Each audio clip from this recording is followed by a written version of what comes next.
Alright, so good day everyone. Welcome back to my channel Dexter's Page. This is Sir Dexter and I'm still overwhelmed and would like to thank all of you for supporting my channel. Alright, so this time we will be having the second part of our LDM2 Module 3A, Designing Instruction in the Different Learning Delivery Modality. Okay, or modalities. um, Last time we had our first lesson on this module. So I already presented the objectives for the module, the content, which are the following. Lesson 1, understanding the different learning delivery modalities. So that's the first video I've made. If you want to visit it, the link is in the description below, along with the links of the LDM2 Module 2 and LDM2 Module 3B. Okay. The second lesson is about the designing lesson and assessment in the different learning delivery modalities. For this lesson, actually, I think it's the longest part of this module. We will be learning a lot from this one, and I don't know if what time or how many minutes will it take me to finish this video. Anyway, the third lesson is about guiding and monitoring learners in the different learning delivery modalities, LAC sessions 3A. All right. So I'll have to make this fast on this part kasi ito naman yung first part ng lesson 1. Everything on this first part na nakikita nyo na piniplay ko or actually next ko lang siya are already discussed on our first video. So maybe this can be a recap part of this video. Alright. So again, from this video, I already said well done. You have completed lesson 1. You may now proceed to lesson 2. Okay, so I already said this part on the first video. Again, you can visit that video on the link on the description below. Alright, so you may now proceed to lesson 2. Lesson 2, which is designing lessons and assessments in the different learning delivery modalities. We are still in Module 3A. As you can also observe, almost everything here in this discussion video are activities. That's because it's what's the content. It is the content of the module or my reference, which will be shared also in the description below. Alright, to start, of course, we will be having the lesson objectives. By the end of this lesson, you will be able to identify the components of a well-designed lesson applicable for all learning delivery modalities. You will also be able to enumerate learning tasks that can be incorporated in your distance learning lessons to ensure the achievement of learning objectives. And lastly, you will be able to select formative and summative assessment tasks that can be incorporated in your lesson to provide students with feedback and to help you monitor students learning and to help you monitor students learning even when you are teaching remotely, okay? Like teaching from home. So those are the learning objectives. This time here are the key topics and concepts. Okay, so we have formative assessment, learning materials, learning tasks, learning design components, portfolios, and summative assessment. Okay, so these are the focus of this lesson. What are the resources required for this lesson? We need to have Department Order Number 42 Series of 2016 on policy guidelines on daily lesson preparation. So from that point, you need to recall right now our lesson planning skills and knowledge. Also, you will be needing the Department Order Number 8 Series of 2015, which is on policy guidelines on classroom assessment. Okay. Next is principles of instruction, designing lessons in the distance learning, and we have the lesson 2 activity 1 to 7 with key answers plus study notebook. Speaking of this lesson 2 activity with key answer, I will not be providing the part or the soft copy, but I will be giving you link. Actually, I found a link with, but it is in a video format, but it will still be a very big help for you, especially if you are the facilitator in your LAC session. Okay? And one of the most important thing in every LAC session, you need your study notebook because almost everything, every insight that we acquired in all our LAC sessions are written in this study notebook. So revisiting them, reskilling is easier with this study notebook. Okay, so I hope you already have your study notebook with you. We will now proceed with our first activity on lesson 2. Okay, so the first activity, you need to read the DepEd Order number 42 series of 2016 on policy guidelines on daily lesson preparation. As you go through the document, write down your answers to the following questions in your study notebook. Okay, so please bring out your study notebook because this activity will be written in your study notebook. First question to answer is what is lesson designing or lesson planning? Again, the answers here will reflect on the DepEd Order number 42 series of 2016. Second question, why is lesson designing important? And number 3, what are the 3 elements or components of a well-designed lesson? After answering, you will compare your answer to those found in lesson 2, activity 1 answer key. So again, the answer key will be given to you in a link with a video format style. So please bear with me. At least I'm giving you this. And also, if you want to have a copy of this PowerPoint presentation, just comment your email address below. And I will see to it that I'll be sending this PowerPoint presentation via email. Also, if you are the facilitator for the discussion, you already know the required documents like the DepEd Order number 42 series of 2016. It is advisable for you to provide these soft copy or hard copy to your participants beforehand or days before the LAC session because it will really save time, especially on the day or on the time that you are going to present this lesson. Alright, so anyway, these documents are available in the internet. I'll be providing also the link below where you can find this department order number 42 or other DepEd orders included in this lesson. Alright, so again, this is a discussion video. So for this part, you need to give your participants 5 or 10 minutes to accomplish this in their study notebook. So that is for our activity 1. Anyways, going back to activity 1, I already jumped to activity 2. After the 5 to 10 minutes before jumping to activity 2, you can make the discussion or your session interactive by asking some of your participants to answer the questions. Alright, so just mention some of them.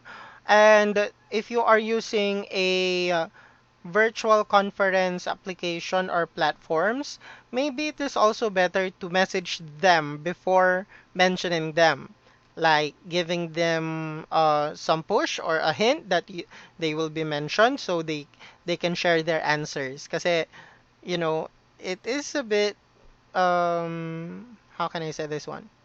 Shameful?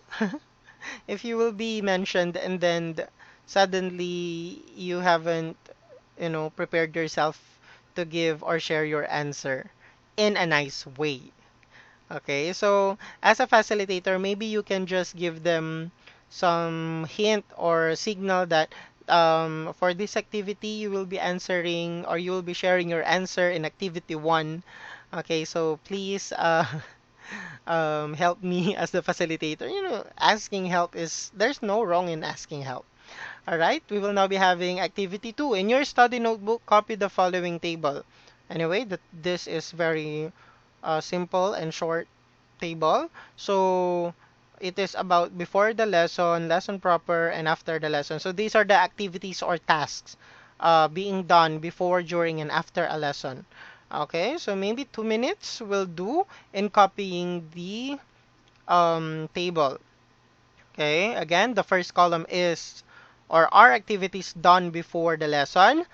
Uh, Second column is about the activities done during the lesson, and activities done after the lesson is on the last or third column.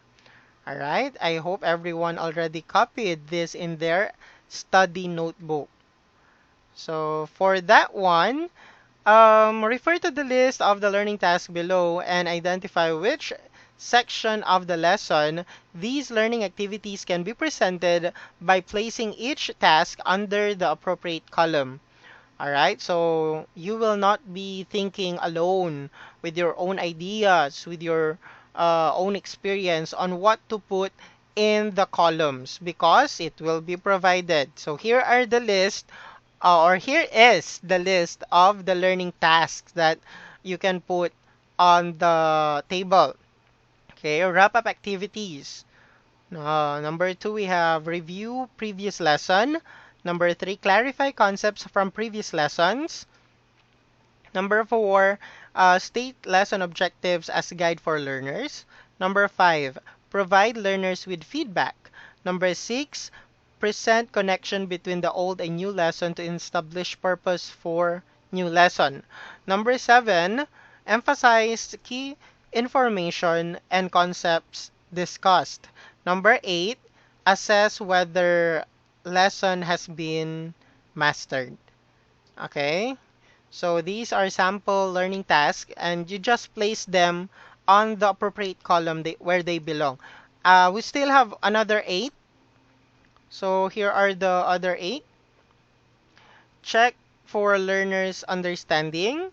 Okay, that's number 9. Number 10, explain, model, demonstrate, and illustrate the concept, ideas, skills, or processes that students will eventually internalize. Number 11 is help learners understand and master new information. Number 12, ask learners to recall key activities and concepts discussed. And number 13, reinforce what teacher has taught. Number 14, transfer ideas and concepts to new situations. Number 15, present warm-up activities to establish interest in new lesson.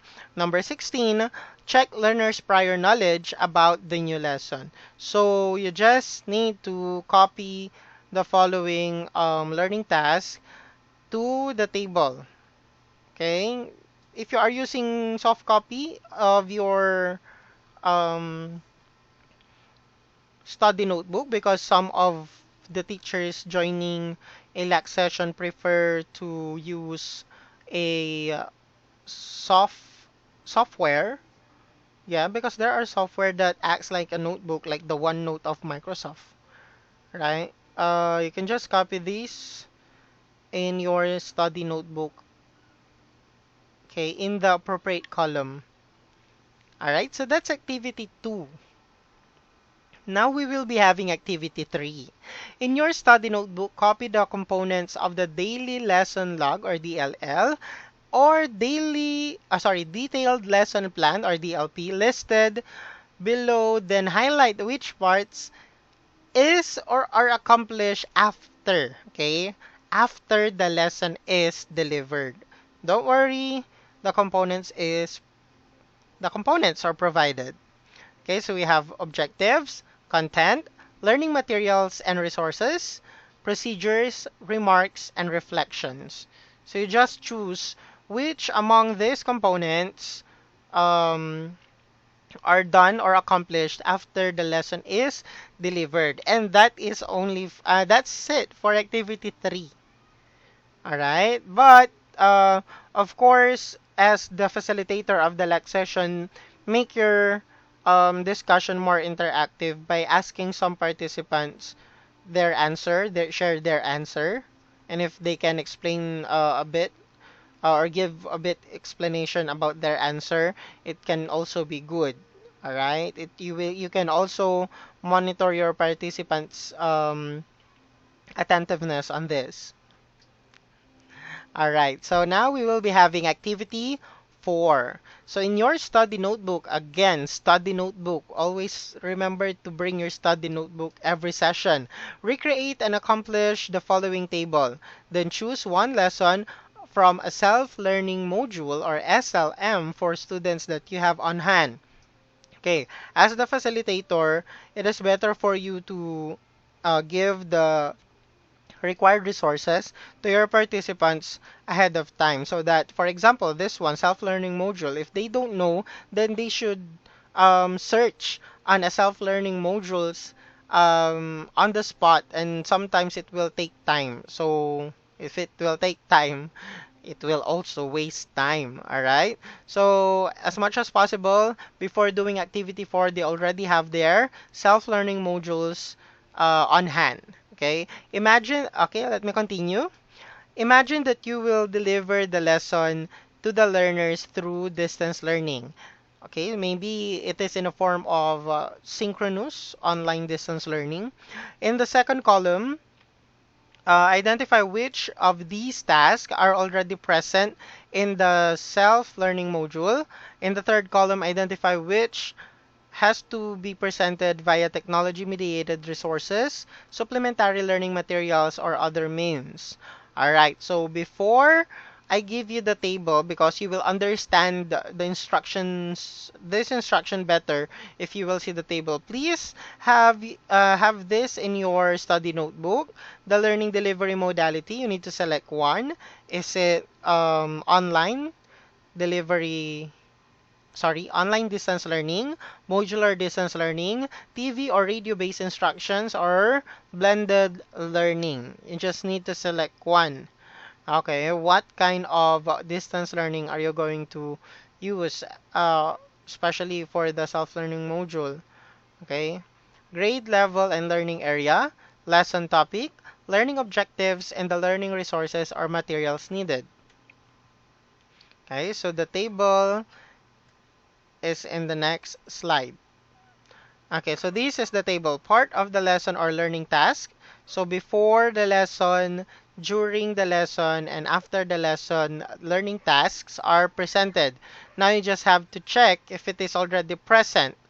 And also, if it's present, you can also give additional remarks. For example, it is, yes, it is present, or if it is absent, here are the remarks that can be used. We have an example, or we have examples rather. Maybe it can be done via voice call. Okay, can be facilitated by a household partner, can be done via learning activity sheet, can be presented via internet-based resource, can be facilitated during asynchronous learning sessions, and others. So those are the possible remarks that you can use in this table. Okay, so here are the learning tasks before the lesson. Okay, another table shows the lesson proper and the after the lesson learning tasks. Again, you just have to check if they are present in the self-learning module that you are using for your distance learning, and just give a simple short remarks where, can they be delivered in other means. Okay, so for the activity 4, actually, we also have this, it's like a reflection part of the activity 4. You need to answer the following questions in your study notebook. Okay, after accomplishing the table, for learning tasks not found in the SLM you examined, what materials or resources can you create or curate to supplement the SLM? Remember that you need to check if it is present or not. Now, look at those learning activities which are not present in the self-learning modules that you have examined. Okay? After knowing those after knowing that the self-learning module lacks those learning tasks, what can you do, okay, to supplement the SLM? Number 2, what kind of addition support can you give? The learner, or, okay, A, the learner, and or B, the household partner, so that they are guided throughout the lesson. Okay, so support that you can give to the learner and support that you can give to the household partner so that they can be guided throughout the lesson. Okay, so you reflect on yourself, look at the table, and look at the things that you have to do in order to guide those, um, let's just say, client of the DepEd, which are the learners and the household partner. Okay, number three, how can the teacher gather feedback on different learning tasks in order to refine or modify current and future lessons? Okay, gather feedback. How can you gather feedback? You need to think of a way that you can gather feedback from parents or from the household partner and also from the learner. It is important for us delivering the service to receive the feedback for improvement. So those are the questions that you need to answer in your study notebook after accomplishing the table for activity 4. All right. Now we will be having activity 5. Or before that, I'm sorry, we still have this one, integrating content across learning areas and team teaching. Okay, so why is it important? Um, Integrating content across learning areas. If you will remember the module 2, which is about the combining and unpacking MELCs, there are learning areas which there are different learning areas which have the same learning competencies or objectives. Okay, for example, the activities or the objective of PE and health in this lesson is the same with science, math and science, English and Araling Panlipunan, for example, in literature.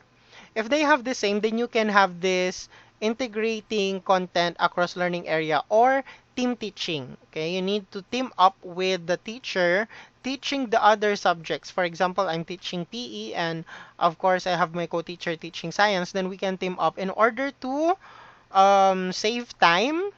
What else? Make it easier for our learners, especially in this time of pandemic, and lessen the stress and burden and keep a good mental health. So for this one, what can you do? You can check on the MELCs or the most essential learning competencies for topics that may be integrated into other learning areas. Okay, so of course it is important to visit MELCs. The old curriculum guide might also help, but the most essential learning competencies are considered to be part of this school year 2020-2021. So the MELCs will do.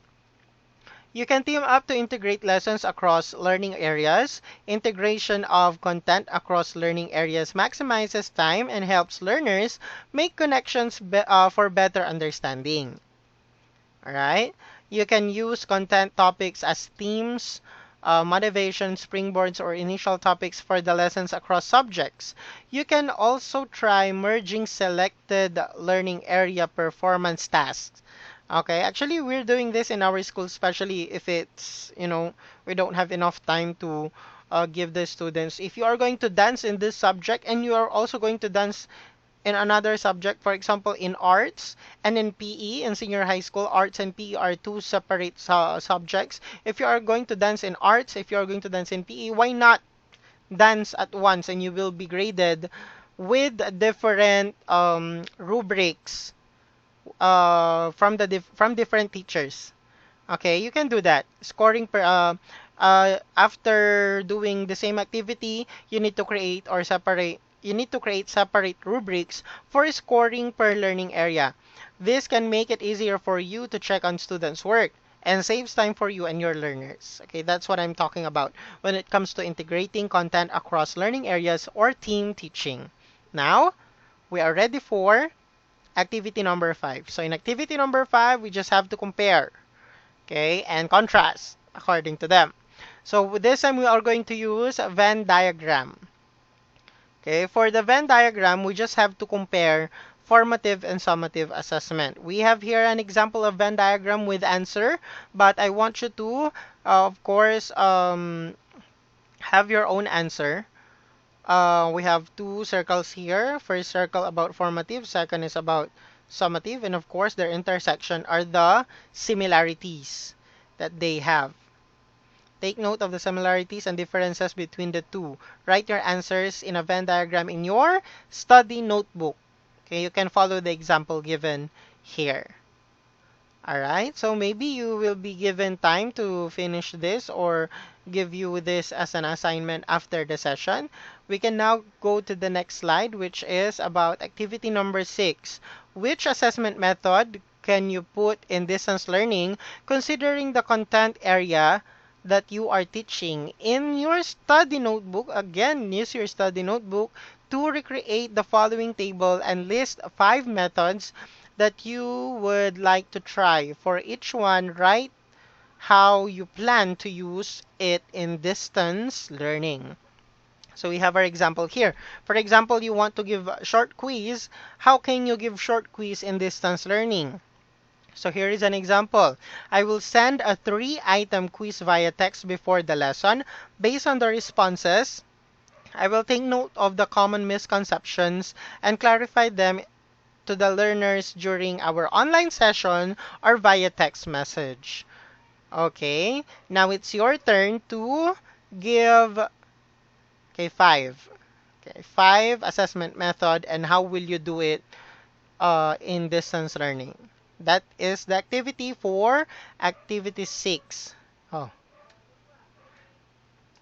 okay, be ready to share your outputs when you meet with your LAC group after completing this module. Try answer these questions with your colleagues.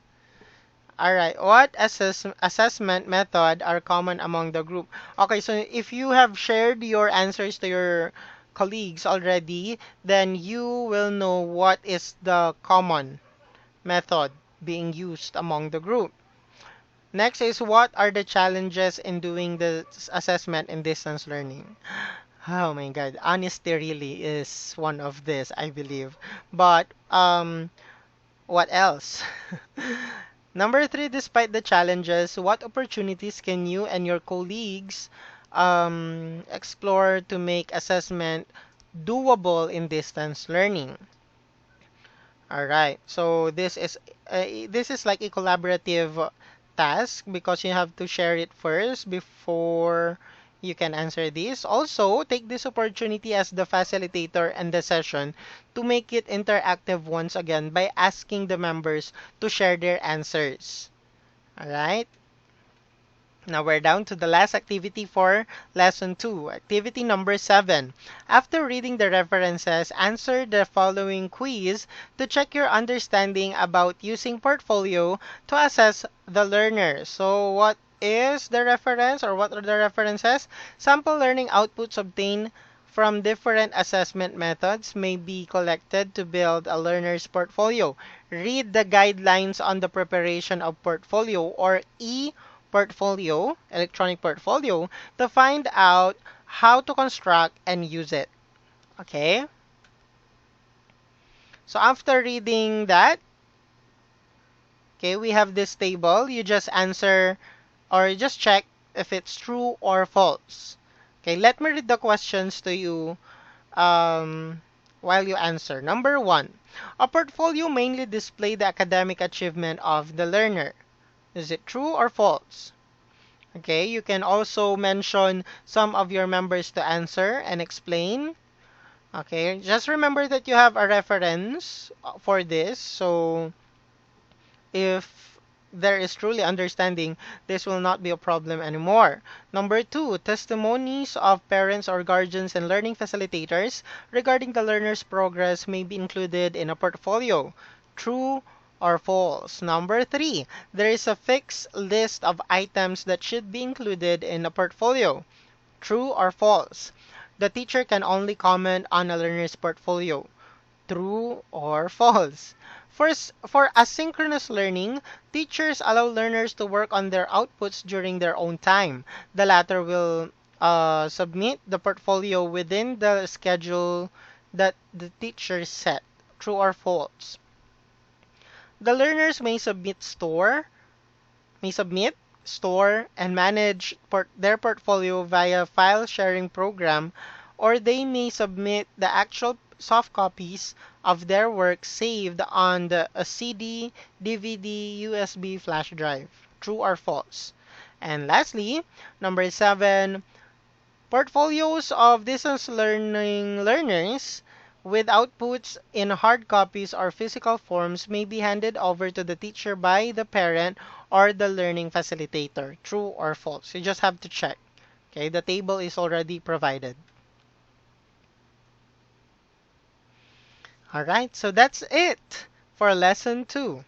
Okay, learners, always remember this, fellow educators, that learners are different and have different abilities.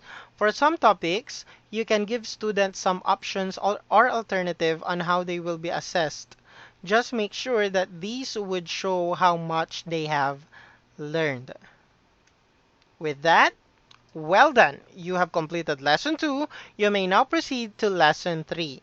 Lesson 3, once again, will be on another video.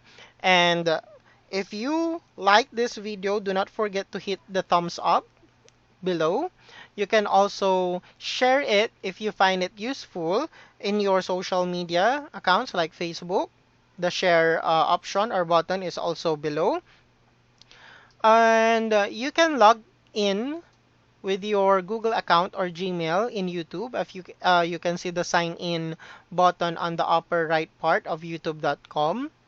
And then you can, after signing in, you can hit the subscribe button. After that, a bell icon will appear. You just click on that bell icon and click all to be notified on my next video. Once again, thank you very much and see you on the next part.